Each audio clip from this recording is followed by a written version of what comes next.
This is a subscriber-only newsletter written by Jamel Bowie. This is the title of it. What the Martha's Vineyard stunt says about the Trump wannabes. This is what Jamel Bowie says. He goes, when viewed from the perspective of partisan media, DeSantis looks almost unstoppable. But to a typical person, someone who may have heard about these stunts but doesn't know how much or doesn't know much about DeSantis otherwise, he looks a lot like a bully. Someone willing to play high-stakes games with people's lives for the sake of his own ego and advancement. Well, you might say, Donald Trump is a bully too. Yes, he is.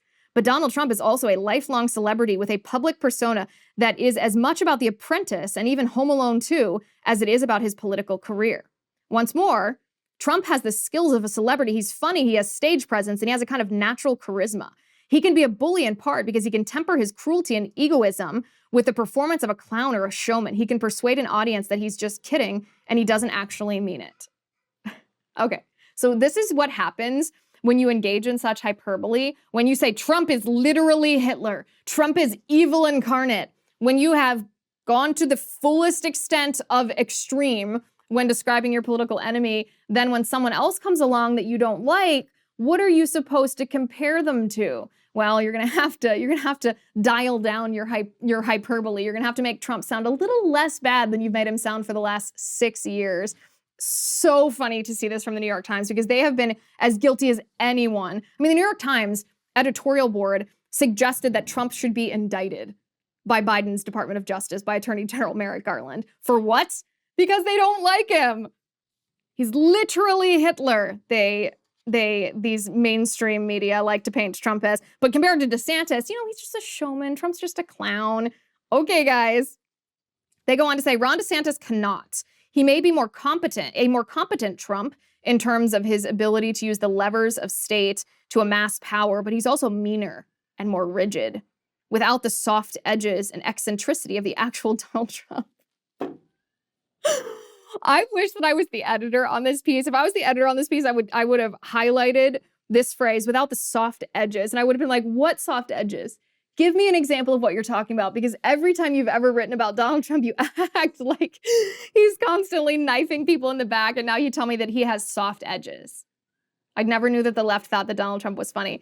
They go on to say, this doesn't mean that DeSantis cannot win the Republican presidential nomination or even the presidency. Of course he can.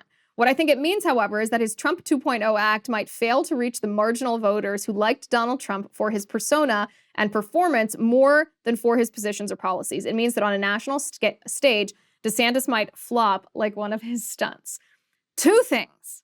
First of all, DeSantis has actually proven, before DeSantis was famous, DeSantis proved that his policies alone do reach across the aisle.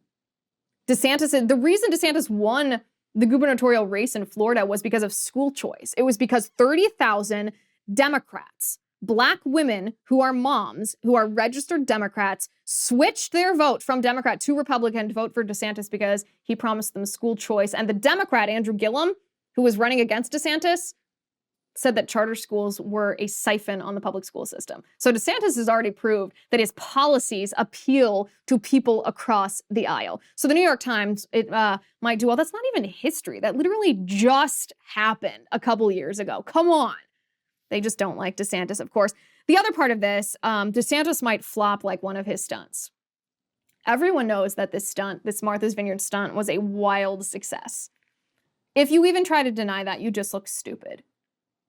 It was a wild success, and this is exactly why it worked. For anybody that's looking to repeat this kind of stunt, for anybody that's looking to try to apply this same framework to another issue, this is exactly why it worked. It started with an issue that everyone cares about, something that isn't inherently ideologically right or left to voters. Remember, the border and open borders versus secure borders is ideological at the elected level. So at Congress, it's an ideological issue, but to voters, border security isn't necessarily an ideological issue. That's why under the Obama administration, when Biden was vice president, they built a wall at the southern border.